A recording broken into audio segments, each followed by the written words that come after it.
Bonjour à toutes, bonjour à tous.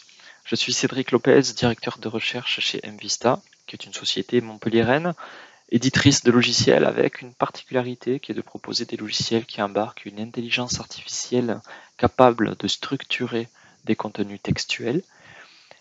Et pour évaluer cette IA de structuration de l'information, on peut dire, nous avons été amenés à annoter des documents textuels. Et l'un des outils d'annotation qui m'a le plus séduit ces dernières années, ces 15 dernières années, c'est Inception. C'est pourquoi je propose de faire connaître cet outil qui est sous licence Apache, c'est-à-dire une licence de logiciel libre et open source. Alors c'est dans le cadre du groupe de travail Annotation, organisé sous l'égide de The Voice Lab, que j'ai le plaisir de faire une courte vidéo qui est à la fois une vidéo de démonstration plutôt superficielle, on va pas voir les moindres recoins d'Inception, et à la fois une vidéo de retour d'expérience où je vais essayer d'indiquer ce qui m'a paru être des points positifs et des axes d'amélioration. Alors d'abord, concernant le contexte très général, il faut dire qu'en NLP, il y a eu et il y a toujours un fort besoin de disposer de textes annotés pour développer des systèmes qui soient symboliques ou statistiques et pour les évaluer. Les spécialistes du NLP connaissent bien des tâches telles que la notation en entité nommée, c'est-à-dire repérer et classer des segments textuels en des lieux, des personnes, des organisations, des numéros de téléphone, des noms de produits, etc. On peut penser à d'autres tâches comme la notation des coréférences et des anaphores, ou encore la notation des dépendances syntaxiques, ou la notation en rôle sémantique, etc., etc. Avec la plupart du temps une adaptation de ces tâches à un domaine ou à un métier. Alors la notation est souvent une tâche peu appréciée, pénible, longue, coûteuse. On peut lui trouver tous les défauts du monde avec un temps considérable qui est nécessaire pour la concevoir avant même de commencer à noter. Mais bon, c'est une tâche nécessaire et donc le choix d'un outil adapté à sa propre tâche d'annotation est crucial. Inception, c'est une plateforme collaborative d'annotation de texte et uniquement de texte. Je l'ai personnellement utilisé avec des collaborateurs pour des tâches d'annotation plus ou moins complexes. Et dans cette vidéo, mon fil conducteur sera l'annotation en entité nommée. Puis je vous montrerai seulement quelques résultats d'annotation que j'estime être un peu plus complexes, avec notamment un formalisme qui s'appelle MR4App, meaning Representation for Application Purposes, simplement pour montrer des capacités un peu plus avancées d'Inception et peut-être quelques-unes de ses limites. Donc je précise que la version que j'ai utilisée d'Inception est la version 27 qui a été mise à disposition en mai 2023. Pour information, Inception a été créé par l'Université de technologie de Darmstadt et décrit dans un article scientifique paru en 2018 et présenté à la conférence Calling. Bien, lorsque l'on arrive sur Inception, on arrive sur cette page de connexion. Donc je me connecte et immédiatement on arrive sur une page qui recense les différents projets dans lesquels on a été amené à participer, avec la possibilité de créer un nouveau projet, évidemment, la capacité d'importer un projet. Et pour la suite, je vais commencer par vous montrer deux projets d'annotation, simplement pour avoir une intuition de à quoi ressemble l'interface. Alors, par exemple, je vais prendre ce projet-là qui était un projet d'annotation de sémantique dans les emails. Donc, je vais ouvrir un texte. On va prendre un texte qui est terminé, comme celui-ci. Voilà. Donc, vous voyez à quoi ça ressemble. On a donc un texte qui est présenté en fonction de comment est-ce qu'on l'a paramétré. On verra ça ensuite d'un point de vue plus technique. Avec ici un choix qui a été fait d'avoir un email par ligne. Et la tâche ici consistait à annoter des tokens avec trois couches. Vous voyez ici, on a un token qui est annoté avec trois couches. D'abord, le fait de repérer le chunk. Ensuite, le fait de lui associer la catégorie grammaticale non propre. Et ensuite, à un niveau plus sémantique, de lui affecter une étiquette humain. Et donc ça, c'est un travail qui devait être fait pour chacun des tokens. Alors, en plus de l'étiquetage multilabel, de chaque token. La tâche consistait aussi à repérer des événements, des micro-événements, c'est ce qu'on fait dans les emails chez MVista.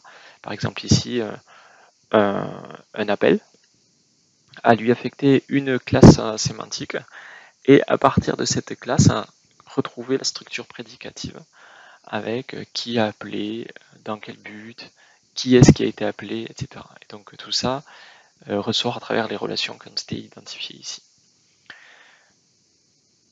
Je vais en rester là pour ce qui est de la partie purement visuelle. Je vais montrer simplement un autre projet qui est MR4App, annoté sur du français.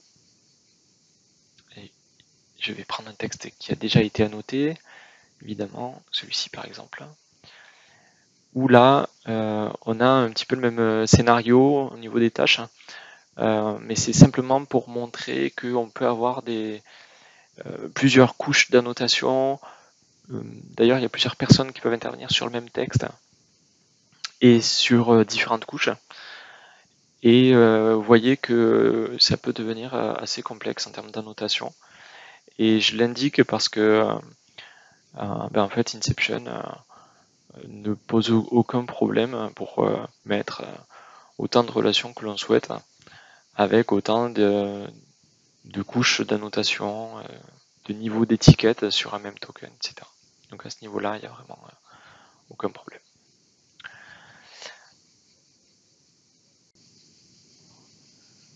Maintenant, je vous propose de créer un projet de toute pièce pour une tâche d'annotation en entité nommée. Donc je fais New Project, je nomme mon projet NER, j'enregistre et le projet est créé. Maintenant, vous pouvez voir dans le menu tout un ensemble de tabs sur lesquels on peut paramétrer le projet, configurer le projet, à commencer par importer les documents que l'on souhaite annoter. Donc, je vais aller rechercher un texte que je souhaite annoter, que j'ai préparé en amont. C'est un texte de 3 phrases sur Jan Leuken sur la page Wikipédia. Et dans ce fichier que je viens d'importer, le texte est segmenté par phrase. J'ai mis une phrase par ligne. Ici, on a la possibilité d'importer différents formats standards. On reconnaît ici donc les formats CONLL, PDF, XML, il y a du JSON, le format WebAno. Et donc là, je vais sélectionner simplement du plain text avec une phrase par ligne.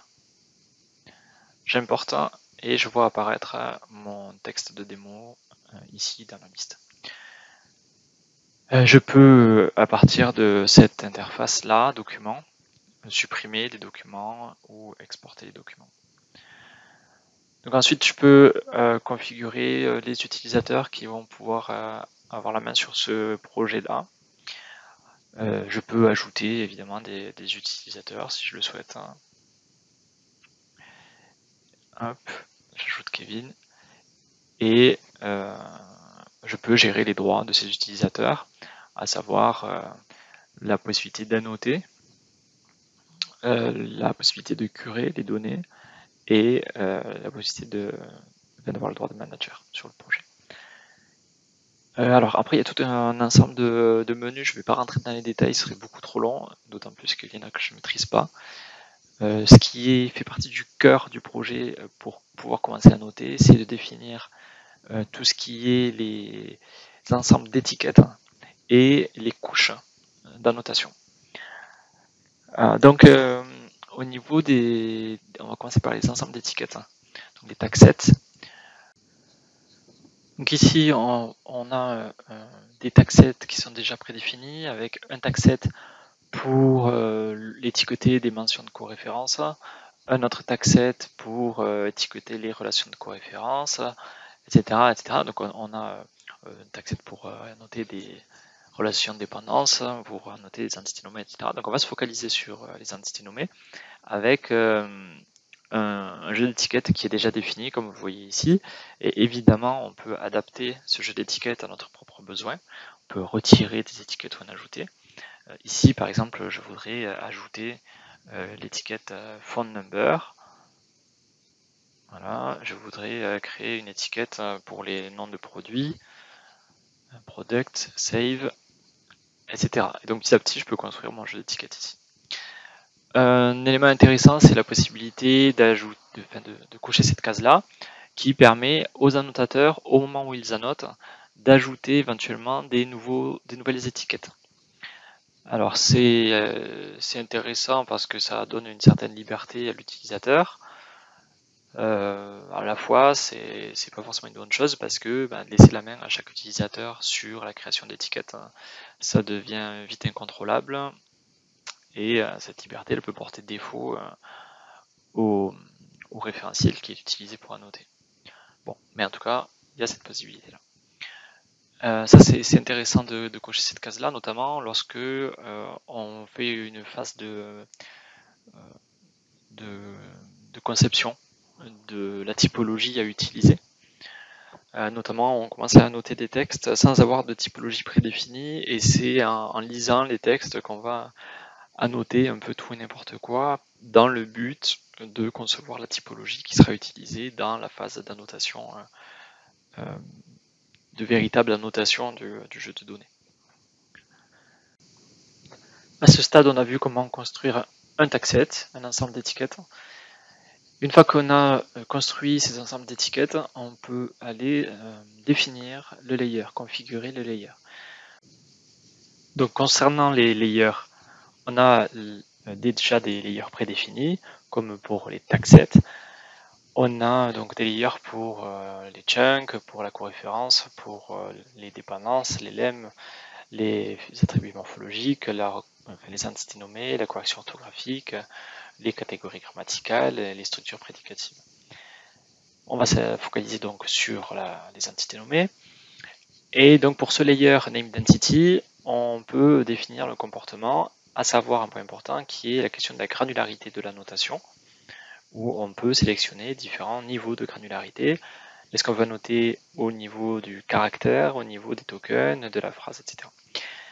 Dans mon cas, je vais sélectionner caractère level, ce qui est indispensable, notamment dans le cas où on n'a pas fait subir au texte a priori une étape de tokenisation. Et ensuite, on peut définir l'overlap qui permet de gérer la question de la compositionnalité des entités nommées.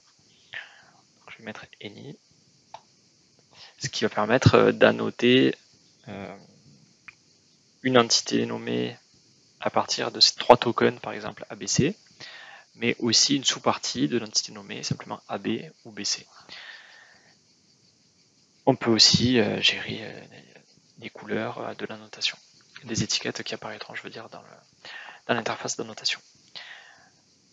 Ensuite, au niveau de la valeur de ces étiquettes-là, évidemment, il faut l'associer, il faut les récupérer dans le tagset que l'on a défini tout à l'heure.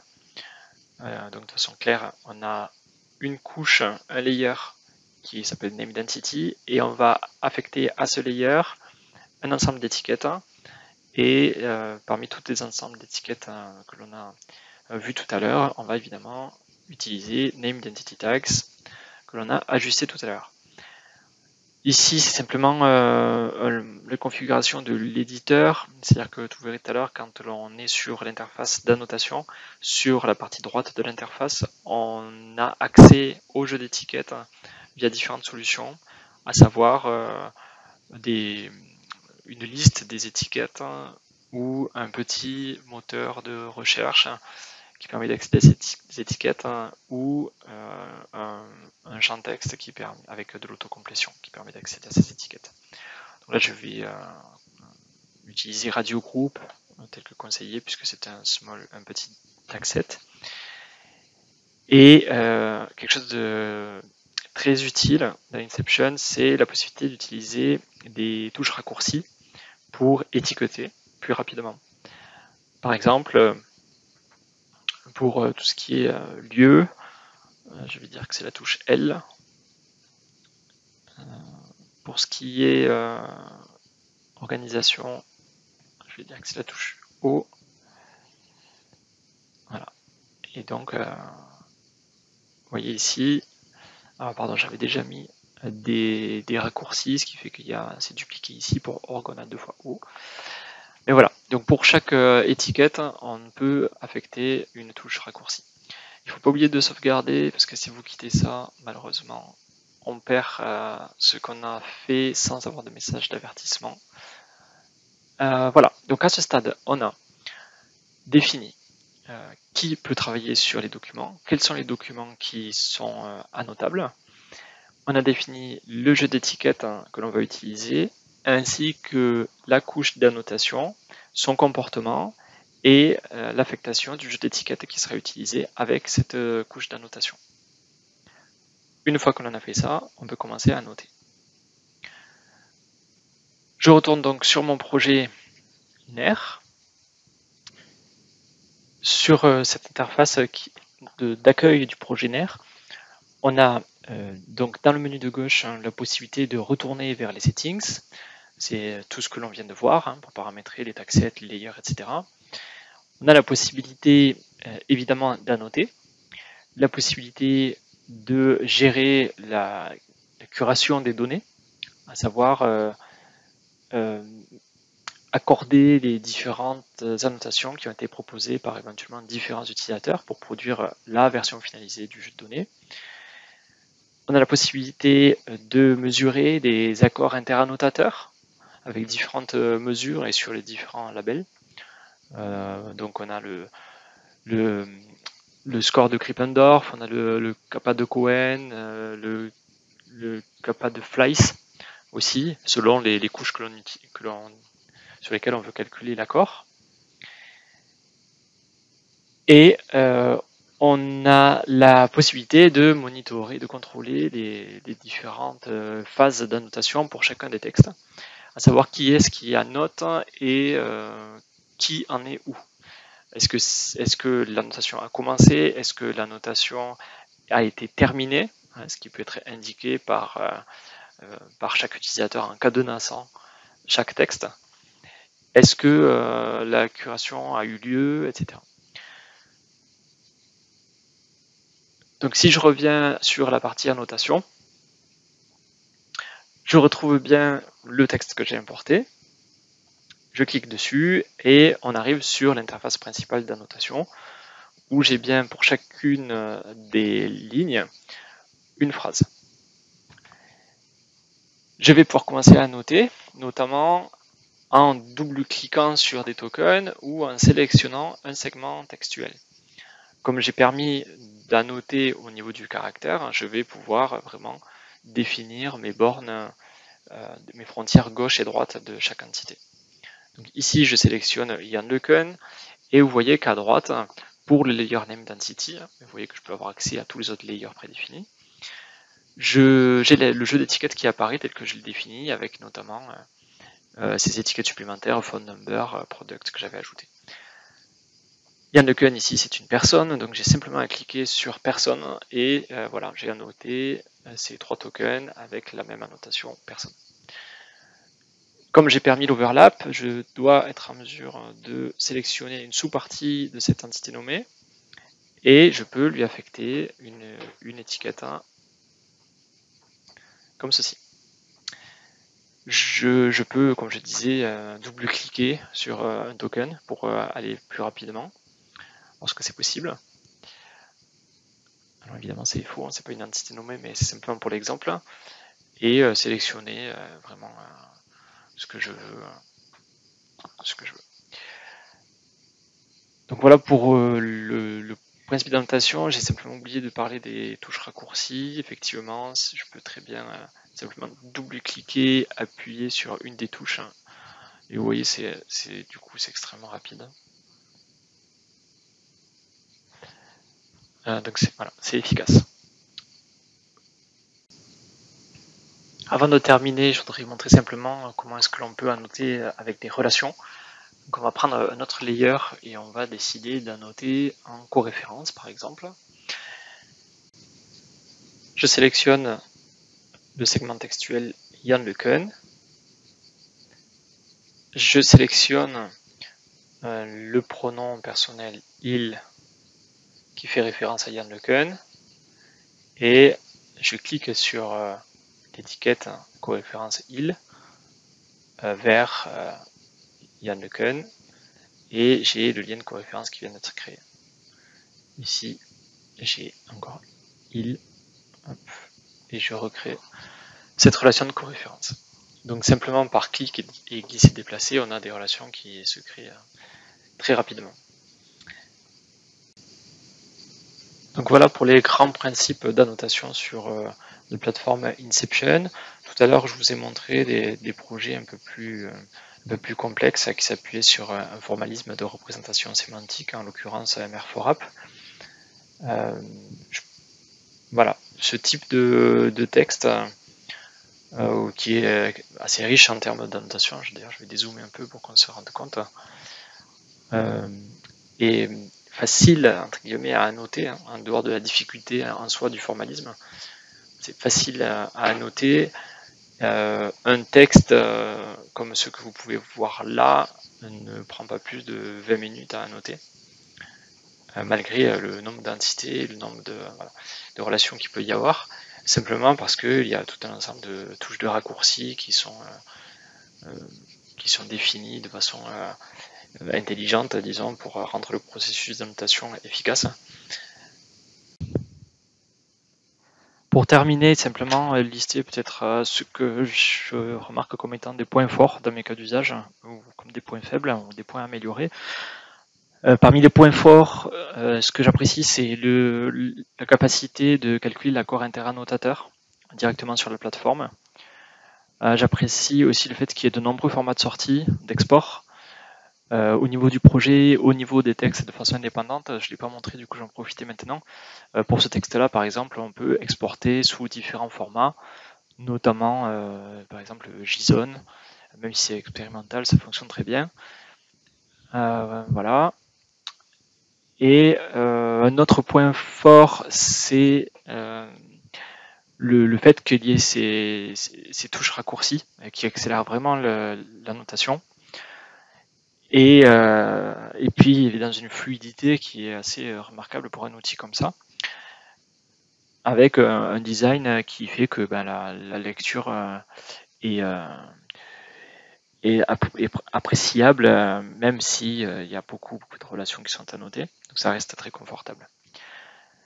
Un point que je n'ai pas abordé, c'est la capacité d'Inception à attaquer la tâche de liage d'entités nommées, de liage d'entités, donc entity linking, qui vise à relier des mentions dans le texte avec des entités dans une base de connaissances. Donc on peut plugger une base de connaissances sur un projet d'Inception. Alors ensuite, au niveau des points qui seraient à améliorer, à mon sens, c'est notamment celui que j'indiquais au tout début, la possibilité d'avoir un tagset partagé sur plusieurs projets, parce qu'effectivement aujourd'hui, lorsqu'on a un tagset et qu'on veut l'utiliser à travers différents projets, il faut au sein de chaque projet importer le même tagset. Et donc une fois que, si on doit modifier ce tagset, on doit le modifier dans chacun des projets, et bon, ça devient chronophage et difficile à maintenir. Un autre point faible, c'est que quand on veut faire de l'annotation assez avancée, notamment au niveau de la sémantique, on est souvent amené à annoter non seulement les tokens qui sont explicites, qui sont réellement existants dans le texte, mais aussi à annoter des tokens qui n'y sont pas, notamment quand il y a des choses implicites. Et là, on n'a pas la possibilité de créer des tokens, des faux tokens ou quelque chose qui permettrait de représenter l'information implicite. Donc après, une astuce que nous avons utilisée, c'est de prévoir au moment d'importer le texte une série de tokens factices, comme ici, une série d'astérisques, et on va utiliser ces astérisques comme si elles étaient des tokens du texte initial. Mais c'est vrai que ce serait bien d'avoir quelque chose d'un peu plus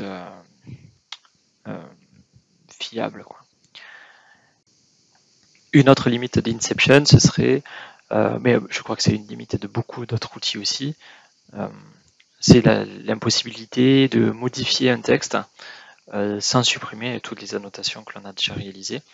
Une fois que vous avez importé un texte, il est figé. Ce qui se comprend, hein, puisqu'il y a tous les index qui sont calculés derrière, etc. Donc ça semble normal qu'on ne puisse pas modifier un texte au moment de la notation, mais il est vrai que si ça pouvait exister, ce serait quand même un atout pour ce genre d'outil. Autre point faible, je dirais que c'est pas un point faible, c'est la limite en fait d'aussi beaucoup d'outils, c'est la capacité d'annotation au sein d'un document. Mais on n'a pas la possibilité d'annoter des documents entre eux. C'est-à-dire que par exemple, on travaille nous beaucoup sur les emails et on aimerait bien pouvoir faire des liens entre les différents emails, entre les différents fils d'emails, entre les différents threads. Et ça, à ce stade-là, c'est impossible, à moins de mettre dans un seul et unique fichier qu'on importe la totalité des emails. Mais bon, du coup, ça devient très lourd. Une chose qui pourrait manquer à certains, c'est le fait d'avoir une estimation du temps passé à annoter. Sur d'autres outils, on peut citer Kili Technology par exemple, qui affiche les temps passés en fait. Ce qui est quand même assez utile, notamment pour des sociétés qui auraient un business model qui s'appuierait sur la notation. Autre point qui est assez délicat, c'est le fait que lorsque l'on a, enfin, dans mon cas, alors c'est peut-être par rapport aux machines que l'on a derrière, etc., qui hébergent l'Inception, mais au-delà de 30 lignes à annoter, dans le contexte d'annotation MR4App, hein, donc c'est celui que vous voyez à l'écran où il y a quand même beaucoup d'annotations, au-delà des 30 lignes, on commence à sentir un certain temps de latence au niveau des clics de sélection, au niveau du tissage des relations, etc. Donc ça devient inutilisable en fait. Encore une fois, avec ce layer-là, avec ce tagset-là, à partir d'une trentaine de lignes. Mais évidemment, il y a une solution quand même, c'est que on peut décider d'afficher moins de 30 lignes. On peut afficher les lignes 2 par 2 si on le veut. Et voilà. Bon, après, la limite, c'est que, notamment dans notre cas-là, on veut tisser des liens entre toutes les phrases. Et en l'occurrence, on peut avoir un lien à tisser entre un des premiers tokens du texte et un des derniers du texte. Voilà, donc j'en ai terminé pour cette vidéo de présentation de Inception, où j'ai essayé en vraiment une trentaine de minutes, c'est très court, mais au moins vous donner l'intuition de comment fonctionne Inception et quels sont ses points positifs, ses points faibles. Et je vous invite donc à essayer cet outil qui est libre open source, qui peut-être vous aidera dans vos tâches d'annotation.